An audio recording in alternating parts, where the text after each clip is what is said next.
اعوذ باللہ من الشیطان الرجیم بسم اللہ الرحمن الرحیم۔ ترجمہ لفظی اس کا دیکھیے بولا، ثم پھر تم ہاؤلائی، تم اور ہاؤلائی کا معنی کیا ہوا؟ یہ تقتلون انفسکم، تم قتل کرتے ہو اپنے آپ کو، ثم انتم ہاؤلائی، تم یہ ہو، ان تم سے مراد جو ہے تو ہاؤلائی سے مراد بھی تو وہی لوگ ہیں نا۔ اگر یہ کہا جائے کہ ثم انتم ہاؤلائی، پھر تم یہی ہو، یہ ہو، تو انتم اور ہاؤلائی جب دونوں سے، انتم ضمیر ہے، ہاؤلائی اس میں اشارہ ہے، اور یہ دونوں جمع کے لیے ہیں، دونوں سے مراد جب ایک ہی ذات ہو تو وہاں یہ جو اس میں اشارہ ہے نا، یہ ضمیر کی تاکید کے لیے ہوگا۔ معنی یہ ہوگا تم وہی ہو یا یہی ہو، یہ یہی کا جو لہجہ ہوتا ہے نا، یہ تاکید کے لیے ہوتا ہے۔ اس لیے معنی میں دیکھیں، تم وہی ہو نا، پھر ثم انتم، اگر صرف ہوتا نا انتم تو معنی کیا ہوتا تم، اور اگر جب یہ انتم اور ہاؤلائی سے ایک ہی ذات مراد ہے تو وہاں تاکید ہوتی ہے۔ جیسے کہ آپ کہتے ہیں مثلا جاء زید نفسہ، آیا زید نفسہ، ذات اس کی، زید سے مراد بھی وہی اور نفسہ سے مراد بھی وہی، تو نفس ان کس لیے ہے؟ تاکید کے لیے کہ زید ہی آیا، زید ہی آیا۔ یہاں پر بھی انتم اور ہاؤلائی دونوں سے ایک ہی ذات مراد ہے، جو انتم سے لوگ مراد ہیں تو ہاؤلائی سے بھی وہی مراد ہے، اس لیے اس میں کیا معنی دیں گے؟ تاکید کا۔ تم وہی ہو تقتلون انفسکم، جو قتل کرتے تھے انفسکم، اپنے آپ کو، تم وہی ہو نا،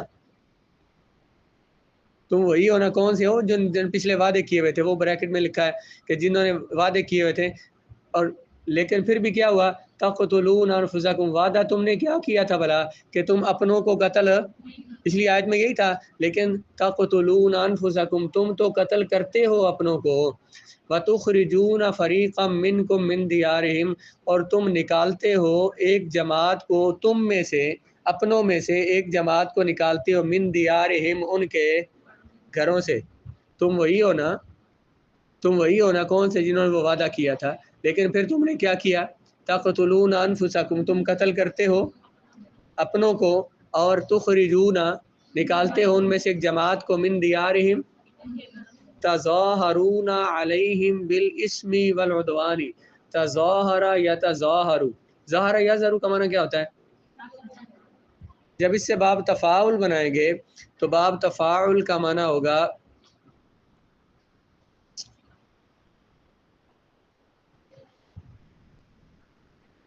غلبہ پانا، اپنے آپ کو بڑا ثابت کرنا، ظاہر کرنا۔ باب تفاعل جو ہے نا، باب تفاعل کا ایک خاصہ ہے تکلف اور بناوٹ۔ یہ صرف میں یہ سبق پڑھیں گے ہم، خاصیات ابواب کا سبق پہلے آپ نے نہیں پڑھا ہوگا، تو کیونکہ یہاں پہ بار بار ان لفظوں کا ذکر آئے گا۔ تظاہرون علیہم، تم ان پر بڑے بنتے ہو، تم ان پر اپنے آپ کو ظاہر کرتے ہو یا غلبہ پاتے ہو، بالاسم، گناہ کے ساتھ، والعدوان، اور دشمنی کے ساتھ۔ اسم جو ہے یہ مصدر ہے، اور عدوان بھی مصدر ہے۔ عدا یعدو کا معنی ہوتا ہے دوڑنا، غالب آنا، عدوانن اس کا مصدر ہے۔ عدا یعدو عدوانن، تم غالب آتے ہو ان پر، بالاسم، گناہ کے ذریعے، اور عدوانی، دشمنی کے ساتھ۔ نیچے معنی ترجمہ کیا کیا بلا؟ اب تم قتل کر رہے ہو اپنوں کو اور نکال باہر کرتے ہو۔ یہ ایک ہوتا ہے نکالنا، جو ترجمہ کیا نا اس میں بھی تاکید ہے، نکال باہر کرتے ہو، یعنی کہ باہر نکال کے پھینک دیتے ہو، زیادتی کرتے ہو تم، اس لیے اس طرح سے ترجمہ کیا ہے۔ اپنے گروہ کو ان کے وطن سے، نیز مدد دیتے ہو ان کے خلاف گناہ اور ظلم سے۔ تظاہرون علیہم، تم ان پر جان بوجھ کر ان پر ظاہر ہوتے ہو، ان پر غلبہ پاتے ہو، ان کے خلاف دوسروں کی مدد کرتے ہو، گناہ کے ساتھ، والعدوانی، اور ظلم اور دشمنی کے ساتھ۔ وَإِن يَأْتُوكُمْ أُسَارَىٰ، اگر وہ آ جائیں تمہارے پاس، اسارا، قیدی بن کر، تُفَادُوهُمْ، تم ان کا فدیہ بھی دے دیتے ہو۔ وَإِن يَأْتُوكُمْ، ان کیا ہے؟ کن حروف میں سے ہے؟ بولو نا، حرف شرط ہے، تو یاتو اصل میں پھر کیا تھا؟ یاتونا، حرف شرط کیا کرتے ہیں؟ دو فعل مضارع پر داخل ہوتے ہیں، دونوں کو جزم دیتے ہیں، واحد کا صیغہ تو جزم دیں گے، تثنیہ جمع ہو تو نون عرابی کو وَإِن يَأْتُوكُمْ اصل میں یاتون تھا یاتونکم، اگر وہ آ جائیں تمہارے پاس اسارا، اسیر کی جمع، اسیر قیدی کو کہتے ہیں، اس کی جمع اسارا، کیا بن کر؟ قیدی بن کر، تفادونہم، تو تم ان کے فدیے بھی دیتے ہو. اگر ان میں سے وہ آ جائیں تمہارے پاس قیدی بن کر تو تم ان کے فدیے بھی دینے لگتے ہو. بریکٹ میں لکھا ہے بڑے پاک باز بن کر، بڑے نیک متقی بن کر، تو تم ان کے فدیے بھی دینے لگتے ہو. نہیں جی ہمارے رشتہ دار ہیں، ہم ان کا فدیہ بھی دیں گے، ہم ان کی طرف سے جرمانہ ادا کریں گے، فدیہ دیں گے. وَهُوَ مُحَرَّمٌ عَلَيْكُمْ إِخْرَاجُهُمْ، وَهُوَ اور وہ، محرم، محرم کون سا صیغہ ہے؟ بر وزن صیغہ واحد مذکر اس میں مفعول، حالانکہ وہ حرام کیا گیا، حرام کیا گیا تم پر کیا؟ اخراجہم، ان کو نکالنا. یہ محرم جو ہے نا یہ اس میں مفعول ہے، اخراجہم یہ اس کا نائب فاعل ہے. اور اس میں فاعل اس میں مفعول فعل والا عمل کرتے ہیں نا، جس طرح فعل اپنے فاعل کو رفع اور مفعول کو نصب دیتا ہے، تو جو اس میں فاعل ہے وہ بھی فعل کے قائم مقام ہو کر، فعل مضارع قائم مقام ہو کر فاعل کو رفع دیتا ہے، اور جو اس میں مفعول ہے یہ فعل مجہول کے قائم مقام ہو کر نائب فاعل کو رفع دیتا ہے. حرام کی، حالانکہ حرام کیا گیا تھا تم پر انہیں نکالنا، تم پر حرام تھا کہ اپنوں کو تم اپنے علاقوں سے نکالو گے نہیں، تم انہیں اپنے علاقوں سے نکال دیتے ہو. پھر وہ کسی کے قیدی بن کے آئیں تو تم قیدی بن جاتے ہیں، تو پھر تمہیں اپنی طرف سے فدیہ دے کر ان کو چھڑوا لیتے ہو، بڑے احسان کرتے ہو ان پر. افتؤمنون ببعض الکتاب وتکفرون ببعض، کیا تؤمنون تم ایمان لاتے ہو، ببعض الکتاب کتاب کے بعض حصے پر، وتکفرون ببعض اور تم انکار کر دیتے ہو. کفر یکفر کفرانا، کیا معنی؟ ببعض کچھ کا انکار کرتے ہو. کیا تم کتاب کے کچھ حصے پر، وتکفرون ببعض کچھ حصے کا انکار کرتے ہو، کچھ باتیں ہماری مانتے ہو اور کچھ نہیں مانتے. فما جزاء من یفعل ذلک منکم، کیا ہو سکتی ہے سزا، من اس کی، جزاء مضاف ہے، من یفعل ذلک یہ پورا جملہ اس کا مضاف الیہ ہے. کیا جزا ہے اس بندے کی جو کرتا ہے اس طرح کا کام، من یفعل ذلک جو یہ کام کرتا ہے تو اس کی سزا کیا ہے، سوائے اس کے کہ خزی فی الحیات الدنیا، جو اپنوں کے ساتھ دھوکے کرتا ہے اس کی سزا کیا ہے، اسے ذلت، سوائے کیا سزا ہو سکتی ہے اس کی جو یہ کام کرتا ہے، سوائے اس کے کہ خزی ذلت فی الحیات الدنیا، دنیا کی زندگی میں اس کی سزا کیا ہو سکتی ہے کہ دنیا کے زندگی میں ذلت. و یوم القیامت اور قیامت کے دن، یردون الی اشد العذاب، ردا یردو کا معنی کیا ہوتا ہے؟ لوٹنا. ردا یردو کا معنی کیا ہوتا ہے؟ اور اس سے مضارع مجہول ردا یردو کا معنی کیا ہوگا؟ لوٹانا. یردون، یردون اصل میں کیا تھا، کیا سیکھا ہے؟ یردون اصل میں یرددون بر وزن سیگا جو مذکر غائب فعل مضارع مجہول ثلاثی مجرد مضاف ثلاثی اسباب ناصر ینصر. یردون اصل میں یرددون تھا، کیا قانون لگایا اس میں؟ دو حرف ایک جنس کے دونوں متحرک، ان کا ما قبل ساکن پہلے گھر کر نقل کر کے، اور دال کو دال میں یردون. تم فما جزاؤ، پھر وہاں سے ترجمہ دیکھیں، کیا سزا ہو سکتی ہے اس کی، اس بندے کی جو یہ کام کرتا ہے تم میں سے، سوائے اس کے کہ دنیا کی زندگی میں ذلت ہے اس کے لیے، اور قیامت کے دن وہ لوٹائے جائیں گے الی اشد العذاب، شدید ترین عذاب کی طرف. وما اللہ بغافل عما تعملون، نہیں ہے اللہ تعالیٰ بغافل، غافل، ما کیا ہے، یہ ما کون سا ہے جو لیسا کے معنی میں ہوتا ہے، ما اور لا مشابہ بلیسا پڑھے ہیں اپنے اسم کو رفع اور خبر کو، لیکن آپ نے یہ بھی پڑھا ہے کہ کبھی لیسا کی خبر پر با بھی آ جاتا ہے، جب با آ جاتا ہے تو وہ اس خبر کو جر دے دیتا ہے. ویسے تو خبر منصوب ہوتی ہے لیکن جب با حرف جر آئے گا تو خبر کو کیا دے دے گا؟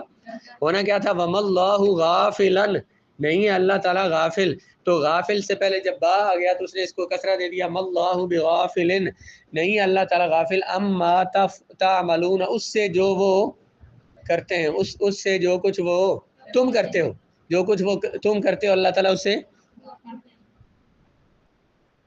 اس میں پھر وہ انداز دیکھیں کیا سزا ہے اس کی جو یہ کام کرتا ہے. اس کی سزا تو کیا ہے؟ دنیا میں ذلت، قیامت کے دن لوٹایا جائے گا شدید ترین عذاب کی طرف، وہ لوٹائے جائیں گے. آگے کیا فرمایا؟ اللہ غافل نہیں ہے اس سے جو تم کرتے ہو، وہ لوٹائے جائیں گے. اور اللہ غافل نہیں ہے اس سے جو کہ، یہ کیا انداز ہے بھلا؟ اس کو کیا بولا تھا کل؟ التفات. کیا بولا تھا؟ پہلے غائب کی بات ہو رہی تھی، غائب کے سیگے. اب اولئک الذین اشتروا الحیات الدنیا بالآخرۃ، اولئک وہی لوگ ہیں، الذین اشتروا سیگا کیا ہے؟ اصل میں کیا تھا؟ اشترا یو تھا. کیا تھا؟ بر وزن بولو نا. سیگا جمع مذکر غائب فعل ماضی ثلاثی مزید فی ناقص یائی اسباب. کیا باب بنے گا؟ باب کا نام بتائیں. باب افتعال بنے گا. اشترا یشتری اشتران بر وزن افتعالن. اشترا اصل میں کیا تھا؟ اشترا یو. انہوں نے خرید لیا، وہی لوگ ہیں جنہوں نے خرید لیا دنیا کی زندگی کو بالآخرتی، با بدلے کے لیے، آخرت کے بدلے میں. یہی وہ لوگ ہیں، بولو نا، دنیا کی زندگی کو آخرت کے بدلے میں انہوں نے کیا لے لی؟ فلا یخفف عنہم العذاب، نہیں تخفیف کی جائے گی ان سے عذاب کی. خفف یخفف تخفیفا، لا یخفف سیغہ بتائیے. بر وزن لا یفعل سیغہ، بولو نا. فعل مضارع منفی معروف ثلاثی مزید فی ہی صحیح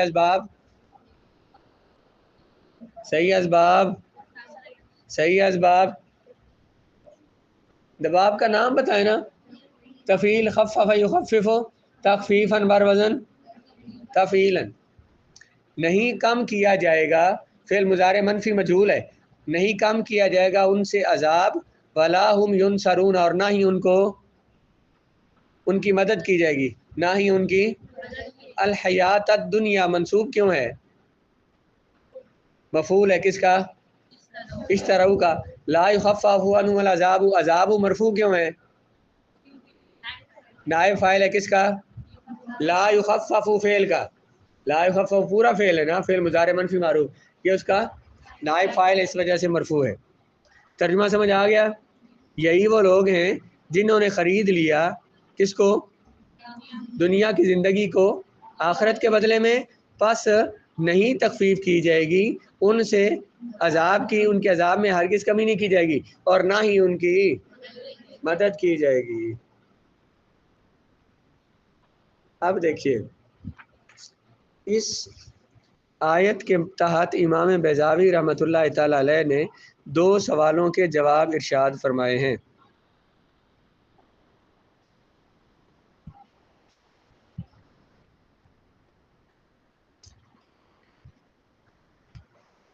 دیکھیں ذرا پچھلی آیت جہاں سے ہم نے شروع کیا تھا. وَإِذْ أَخَذْنَا مِيثَاقَكُمْ لَا تَسْفِكُونَ دِمَاءَكُمْ، یاد کرو جب ہم نے تم سے وعدہ لیا تھا کیا کہ تم اپنے خون نہیں بہاؤ گے اپنوں کو اپنے گھروں سے، اور تم نے وعدہ بھی کر لیا تھا اور تم اس پر گواہ بھی ہو.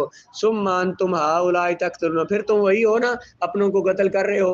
تم نے وعدہ بھی لیا تھا اور پھر تمہارا حال یہ ہے کہ تم اپنوں کو قتل بھی کرتے ہو. کہتے ہیں کہ سما کس لیے، کن حروف میں سے ہے؟ سما کن حروف میں سے؟ حروف عطف میں سے. حروف عطف کس معنی کے لیے آتے ہیں؟ سما کس معنی کے لیے آتا ہے؟ حرف عطف کو سنائیں، اور کون کون سے حرف عطف ہیں؟ واو، فا، سما، او. واو کس لیے آتا ہے؟ الواو لمطلق الجمع، واو جو ہوتا ہے یہ صرف 2 چیزوں کو جمع کرنے کے لیے آتا ہے. فا کس لیے آتا ہے؟ 2 چیزوں کو جمع بھی کرتا ہے لیکن ساتھ اور معنی دیتا ہے. کیا؟ التعقیب مع الوصل.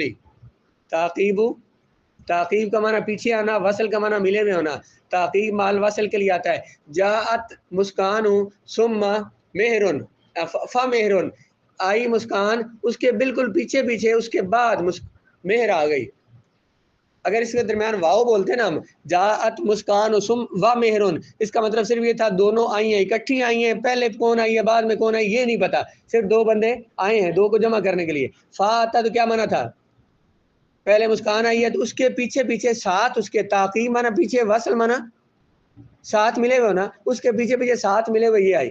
اگر میں یوں کہوں جات مسکان ثم مہرن تو مانا یہ ہے کہ مسکان آئی تھی، اس کے کچھ دیر کے بعد مہر آئی ہے۔ ثم کس لیے آتا ہے؟ تراخی کے لیے، کس لیے؟ اور تاخیر کے لیے۔ آج حروف عطف دیکھنے آپ نے نحو میں، جب ثم تراخی کے لیے آتا ہے تو مانا کیا تھا کہ پچھلی آیت کے ساتھ جوڑے، جب ہم نے تم سے وعدہ لیا تم اپنوں کو قتل نہیں کرو گے اور انہیں اپنے گھروں سے نہیں نکالو گے، پھر اس کے کچھ عرصہ بعد تم نے کیا کیا؟ تقتلون انفسکم، اپنوں کو تم اور تم ان کو گھروں سے۔ ثم کا یہی معنی ہونا چاہیے نا، ثم جب تراخی کے لیے ہے۔ یہ سوال کیا ہے، سوال یہ ہے کہ ثم کا لفظ جو معطوف اور معطوف علیہ کے درمیان زمانے اور مکان کے بعد کو ظاہر کرتا ہے، بعد دوری کو، کہ جو پہلے کام ہوا ہے دوسرا اس کے کچھ زمانہ بعد میں ہوا ہے۔ یہاں کیوں ذکر فرمایا اس کو، جبکہ یہاں یہ دونوں معنی مراد نہیں ہے، نہ زمانے کا بعد نہ مکان کا بعد، کہ یہ آئی ہے تو اس کے کچھ دیر کے بعد یہ آئی ہے، یہ بھی معنی مراد نہیں، اور یہ ایک گھر میں ہے تو ثم پھر وہ دوسرے گھر میں ثم اس لیے بولتے ہیں کہ وہ اس کے بعد گھر میں آئی، تو مکان اور زمان کی بعد کے لیے ثم ہوتا ہے، اور یہاں پہ دونوں میں سے کوئی بھی مراد نہیں ہے تو ثم کیوں لایا گیا؟ سوال سمجھ آیا کوئی نہیں؟ کیا سوال ہے بھلا؟ ثم کس لیے آتا ہے؟ زمانے اور مکان کے بعد کو، تاخیر کو بیان کرنے کے لیے، یہاں ان دونوں میں سے کوئی بھی مراد تو ثم کیوں لایا گیا؟ اس کی مثال ایک اور سے دوں آپ کو، سورہ بقرہ کی پہلی آیت آئی ہے، اللہ نے فرمایا الف لام میم ذالک الکتاب لا ریب فیہ۔ ذالک کا کیا معنی ہے؟ بولو نا، یہ کدھر معنی ہے؟ ذالک اس میں اشارہ کس لیے ہے؟ دور کے لیے نا، تو معنی کیا ہوگا؟ وہ کتاب لا ریب فیہ، کوئی شک کی جگہ نہیں ہے، لا اس میں کوئی شک نہیں ہے، وہ کتاب جو اس میں کوئی شک۔ آپ پڑھ رہے ہیں قرآن مجید، قرآن آپ کے سامنے رکھا ہوا ہے، آپ کہتے ہیں الف لام میم ذالک الکتاب لا ریب فیہ، وہ کتاب اس میں کوئی شک نہیں ہے، کتاب تو آپ کے سامنے پڑھی ہے، تو یہاں وہ کا کوئی معنی نہیں بنتا، تو وہ پھر یہاں پہ کیوں لایا گیا؟ اس میں اشارہ بعید کا معنی نہیں بنتا رہا، بہت کا معنی کوئی نہیں، کیوں لایا گیا؟ سوال سمجھ آیا ہے؟ اس کا جو جواب ہے نا وہی جواب یہاں پہ ہے۔ وہ دوری جو ہوتی ہے نا، ہمیشہ دوری جو ہے نا وہ مکان کی اور زمانے کی نہیں ہوتی، کبھی دوری رتبے کی بھی ہوتی ہے۔ ایک بندہ جو ہے وہ یہاں پہ موجود نہ ہو لیکن ہم اسے یاد کر رہے ہوں تو وہ دور ہو کر بھی ہمارے دل کے قریب ہے، دور ہو کر بھی ہمارے دل اور زبان کے قریب ہے۔ مسکان میرے پاس بیٹھی ہے تو میں اس کو دیکھوں نا، یہ چول ہے، پڑھتی نہیں ہے، صحیح کام نہیں کرتی، میں نے اس سے کوئی بات نہیں کرنی، میں اس سے بے غصہ کر رہا ہوں، اس لیے میرا کوئی اس طرف خیال توجہ ہی نہیں ہے، تو یہ قریب ہو کر بھی کیا ہے؟ دور ہے۔ ذالکا جو ہے نا، ذالکا جیسے اس میں اشارہ جو ہے نا یہ ایک زمانے کے بعد کو بیان کرتا ہے، اور کبھی یہ رتبہ کے مقام کے بعد کو بیان کرتا ہے۔ وہ جو جس کو ہم یاد کر رہے ہیں وہ مقام اور رتبے کے اعتبار سے ہمارے قریب ہے، اس لیے ہم یہ کہہ سکتے ہیں یہ ہمارے پاس ہی تو ہے، یہ پاس ہی تو ہے، اور جو نہیں مانتا بات تو وہ پاس ہی بیٹھا ہوا ہے تو کیا ہے بھلا؟ دور ہے۔ تو کبھی رتبے کے اعتبار سے کوئی بلند ہوتا ہے، اس کے لیے یہ لفظ بول دیا جاتا ہے۔ ذالکا کا لفظی معنی کیا ہے؟ حقیقی معنی کہ یہ چیز کے جگہ یا مکان کو بلند، مکان کی دوری کو بیان کرتا ہے، اور مجازی معنی اس کا کیا ہے کہ یہ رتبے کی بلندی کو بیان کرتا ہے، رتبے کی۔ دیکھیں نا، ہم کہتے ہیں کہ وہ کہاں ہم کہاں، بیٹھے تو قریب ہے لیکن استاد کہاں اور ہم کہاں، مطلب اس کا رتبہ کیا ہے؟ ہم سے بلند ہے۔ ذالک الکتاب کا معنی اعلیٰ حضرت نے یہ کیا، اس کو ذرا اس کو آپ کھولیے، اس کا ترجمہ دیکھیں، ذالک الکتاب وہ بلند رتبہ، یہ بلند رتبہ کتاب شک کی جگہ نہیں ہے۔ کھولنا بلا، ذالکا کا معنی لفظی کیا بنتا تھا؟ وہ کتاب، لیکن کتاب تو ہمارے سامنے ہے، تو ذالکا کی یہاں حقیقی معنی مراد نہیں بلکہ اس کا مجازی معنی مراد ہے۔ ذالکا کا حقیقی معنی نہیں بلکہ مجازی معنی کون سا ہے؟ حقیقی معنی اس کا کیا تھا کہ جگہ کے اعتبار سے دور، جس کی طرف ہم اشارہ کر رہے ہیں، کیا لکھا تھا؟ وہ بلند مرتبہ کتاب، تو یہاں اس کے مرتبے کی دوری کو بیان کرنا ہے۔ کیا بیان کرنا ہے؟ ایسے یہاں پر بھی ثم کا لفظ اپنے ثم کا معنی کیا ہے؟ پھر، یعنی کہ تاخیر کے لیے آتا ہے، یہاں اس کا حقیقی معنی استعمال نہیں ہو رہا بلکہ مجازی مرتبہ کے بعد کو، مجازن یہ مرتبہ کے مقام کے بعد کو ظاہر کرنے کے لیے استعمال ہوا ہے کہ یہودیوں کتنے پیڑے ہو کہ تم نے وعدہ ادھر کیا تھا اور پھر تم اتنے برے ہو کہ وہی کام تم خود کر رہے ہو، تقتلون انفسکم، اپنوں کو قتل بھی کر رہے ہو، ان کو گھروں سے ان کے مرتبے کے دوری کو بیان کرنے کے لیے کہ تم اللہ کی ذات سے اتنے دور ہو گئے، تم اتنے برے ہو کہ ہم سے گویا کہ تم دور ہو، تم حقیقی معنی میں استعمال نہیں ہو رہا بلکہ مجازن مرتبہ کے بعد کو ظاہر کرنے کے لیے استعمال ہوا، یعنی یہود کا ان احکام کو عملی جامہ پہنانے کا، ان احکام پر عمل کرنے کا پختہ وعدہ کرنا اور پھر اس پر گواہی بھی دینا، اس پر اقرار کرنا اور اس کے بعد عمل نہ کرنا اور اس عمل کی مخالفت کرنا، اس کو عقل سے بعید کرا دیا گیا کہ بڑی عجیب بات کی ہے انہوں نے، اس لیے سما کا لفظ بولا گیا۔ کیا مطلب؟ پیچھے کیا تھا؟ انہوں نے وعدہ بھی کیا تھا، اقرار بھی کیا تھا، اس پر گواہ بھی بنے تھے، پھر بھی عمل نہیں کیا، تو گویا کہ انہوں نے کون سا کام کیا؟ وہ کام جو عقل کو سمجھ نہیں آتا، عقل کے بڑا بعید ہے کہ وعدے بھی کر لیے، اقرار بھی کر لیے اور پھر بھی کیا، تو یہ کام کیا ہے؟ بعید از عقل ہے، عقل سے ہے، دور ہے، اور تعجب خیز اور ان کے اس کام کو عقل سے دور سمجھتے ہوئے اور تعجب خیز، تعجب والا کام سمجھتے ہوئے سما کا لفظ ذکر فرمایا گیا ہے۔ بات سمجھ آئی بچوں کو؟ کیا بولیں گے بھلا کہ سما یہاں پر حقیقی معنی میں نہیں ہے بلکہ مجازی معنی میں۔ مجازی معنی کون سا؟ مرتبے کے بعد اور دوری کو بیان کرنے کے لیے ہے۔ مرتبے کا دوری کیسے ہے کہ جب انہوں نے وعدہ بھی کر لیا، اقرار بھی کر لیے، جب گواہ بھی اس پر بن گئے اور پھر انہوں نے اتنا برا کام کیا، بڑے تعجب کی بات ہے، تو بڑے تعجب کی بات ہے، یہ بات عقل کو سمجھ نہیں آتی، عقل سے بہت دور ہے، اس لیے سما کا لفظ یہاں پر بولا گیا ہے۔